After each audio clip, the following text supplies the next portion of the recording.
Hello friends, सभी लोग अच्छे होंगे। आज हमारा टॉपिक मॉब लिंचिंग है, जो पालगढ़ में जिन बाबा लोगों को भीड़ ने मारा था उसको लेके।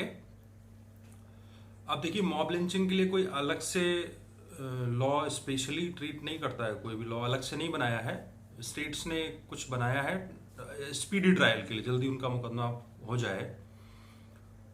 तो हम उस टॉपिक पे बात कर रहे हैं कि मॉब लिंचिंग का क्या प्रोविजन हमारे लॉज में है, कानूनों में है। देखिए, आईपीसी का सेक्शन 299 दफा 299 ये कल्पेबल होमिसाइड, जिसको हिंदी में सदोष मानव वध कहते हैं, उसकी परिभाषा करता है। जो ये कहता है कि जो कोई व्यक्ति ये जानते हुए कि उसके किसी भी काम से सामने वाले की जान जा सकती है, तो माना जाता है कि उसने कल्पेबल होमिसाइड किया है, यानी कि एक इंसान की जान ली है। लेकिन कब किसी की जान लेना मर्डर की डेफिनेशन में आएगा, ये सेक्शन 300 बताता है।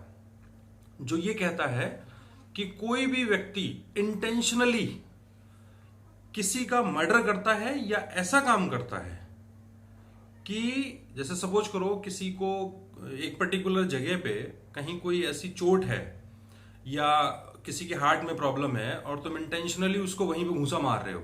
तुम जानते तो थे ना कि मेरे घूंसा मारने से इसकी मौत हो जाएगी। तो ऐसा कोई भी काम जो सामने वाले की जान ले ले और आपकी इंटेंशन हो उसकी जान लेने की, वो इंटेंशन और वो दिमाग में आपके बात होनी चाहिए कि मैं मारना चाहता हूं और इसको मारूंगा और मेरे इस काम के बाद ये मर सकता है, तब वो मर्डर की डेफिनेशन में आएगा। जैसे कई बार होता है ना, कुछ लोग दबंगई दिखाने के लिए कहीं भी गोली चला देते हैं, तो उनके लिए 300 सेक्शन 300 में एक प्रोविजन है कि जो कोई बिना किसी मोटिव के किसी को गोली मार देता है, तो वो भी 300 में मर्डर की डेफिनेशन में आएगा। और इसका जो सजा का प्रोविजन है वो सेक्शन 302 में है, यानी कि 302 में, दफा 302 आप सभी लोग जानते ही हैं। तो 302 में मर्डर का पनिशमेंट है। अब ये हो गई एक कॉमन लॉ के प्रोविजन की बात। अब हम बात कर रहे हैं कि जिस भीड़ ने अटैक किया था उन बाबा लोगों पे, दो बाबा लोगों पे, इनोसेंट बाबा लोगों को भीड़ ने मारा है। कोई भी वजह रही हो, वो भले ही कह रहे हैं कि हमें ये पता, हमें बताया गया कि ये बाबा लोग बच्चों को पकड़ने आए हैं, किडनैप करने आए हैं, ऑर्गन निकालने आए हैं, इस टाइप का कुछ भी। तो उसके लिए प्रोसेस है ना, आप पुलिस को बुलाओ, एफआईआर करो। यहां तो उल्टा हुआ, पुलिस के हाथ से ही छीन के भीड़ ने मार दिया। अब हम बात कर रहे हैं कि उन दो लोगों को, एक ड्राइवर को, 3 लोगों को भीड़ ने मारा। अब इंटेंशन कि उनको मारना ही चाहते थे, वो सारी बातें क्लियर हैं कि हाँ भाई मारना ही चाहते थे। डंडे वंडे लेके आए, थाने के बाहर खड़े थे, पुलिस से छीन के पीट के मार दिया। अब आपने ध्यान दिया होगा कि बहुत बड़ी भीड़ थी वहां पे, बहुत बड़े लेवल पे लोग थे, सबके हाथ में डंडे थे। मारा कितने लोगों ने? 3 या 4 लोगों ने। लेकिन लॉ क्या है वो मैं आपको बताता हूं। सेक्शन 34 आईपीसी का दफा 34 ये कहती है कि 2 या 2 से ज्यादा लोग, कितने भी हों, अगर किसी भी क्राइम को करने के इरादे से प्लानिंग करके आए हैं, इंस्टेंटली भी प्लानिंग हो सकती है, ऑन द स्पॉट, अगर उनका दिमाग एक साथ मैच कर रहा है, एक ही बात, एक ही काम, एक ही इरादे से करने आए हैं, तो उनमें से भले ही एक ने वो क्राइम किया है, लेकिन जितने आए थे कॉमन इंटेंशन लेके, सामान्य आशय लेके आए थे, सबके ऊपर मुकदमा उसी क्राइम का चलेगा जिसका एक पे चला होगा, जिसने किया होगा। तो अब जिन जिन लोगों ने डंडे से उन बाबा लोगों को मारा है, भले ही 3 लोगों ने मारा, 4 लोगों ने मारा, लेकिन अगर वो वहां भीड़ 100-200 लोगों की थी, तो 100-200 के लोग, सारे लोगों पे दफा 302 के तहत मर्डर का मुकदमा चलेगा। दफा 302 रीड विद सेक्शन 34, ये प्रोविजन है। अब हम उन लोगों के डिफेंस पे आते हैं। वो 3 लोग जिनको मारा गया, उनको क्या उपचार, रेमेडी हो सकता था अगर वो अपने आप को बचाना चाहते।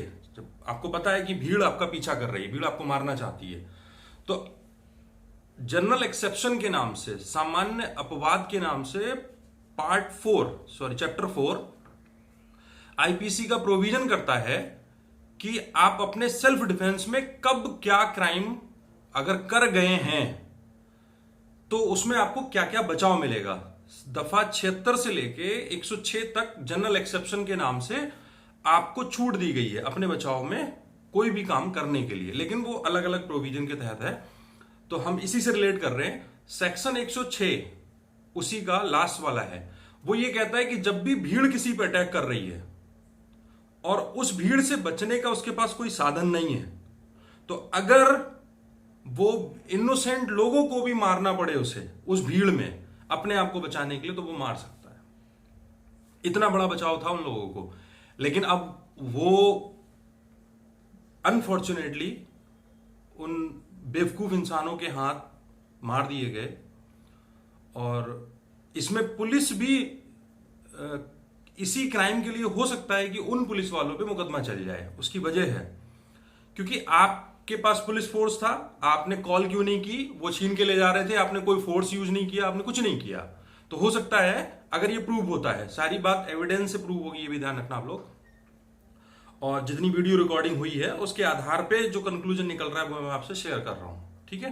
तो आप ध्यान रखना, लॉ बहुत है लेकिन कहीं लापरवाही होती है, और फिर लापरवाही इस हद तक होती है कि चार्जशीट में भी कहीं ना कुछ कमियां छूट जाती हैं। जैसे एसएचओ बुलंदशहर में सुबोध कुमार सिंह शायद उनका नाम था, एक भीड़ ने उनको कुचल के हत्या कर दी, शहीद कर दिया उनको। तो कहीं ना कहीं जो चार्जशीट फाइल होती है, इन्वेस्टिगेशन होता है, उसमें कमियां कहीं छूट जाती हैं। और वो क्या कमियां होती हैं आप लोग बहुत अच्छे से जानते हो। पॉलिटिक्स इन्वॉल्व हो जाती है उन सब चीज़ों में। खैर वो एक अलग बात है, लेकिन हमें क्या याद रखना है कि अगर किसी की हत्या हुई है, दफा 302, अगर एक से ज्यादा लोगों ने की है तो रीड विद सेक्शन 34 उसमें शामिल हो जाएगा, जो कॉमन इंटेंशन को बताता है। जैसे एक एग्जांपल बताता हूं, 4 लोग प्लानिंग करके आए कि चलो उसको गोली से मारते हैं। उनमें से 2 अंदर गए, एक ड्राइवर के तौर पे भी उनके साथ था, वो भी इसी इरादे से आया था, वो गाड़ी में बैठा रहा, एक पहरेदारी के तौर पे खड़ा, कोई आ तो नहीं रहा ये देखने के लिए, ठीक है। अब ये 4 लोग, मारा तो 2 ने हैं, लेकिन इन चारों पे मर्डर का मुकदमा चलेगा 302 प्लस 34, क्योंकि आपका कॉमन इंटेंशन था, आप पहले ही ये साजिश करके आए थे कि हमें ये क्राइम करना है, ठीक है। तो होपफुली जो थोड़ा सा इस पे शेयर करने की चीज़ थी वो मैंने आप लोगों से शेयर की। अगर आपको वीडियो अच्छा लगे तो लाइक करिए, चैनल सब्सक्राइब कर लीजिए, हम डेली कुछ ना कुछ अपडेट करते रहेंगे। Thank you.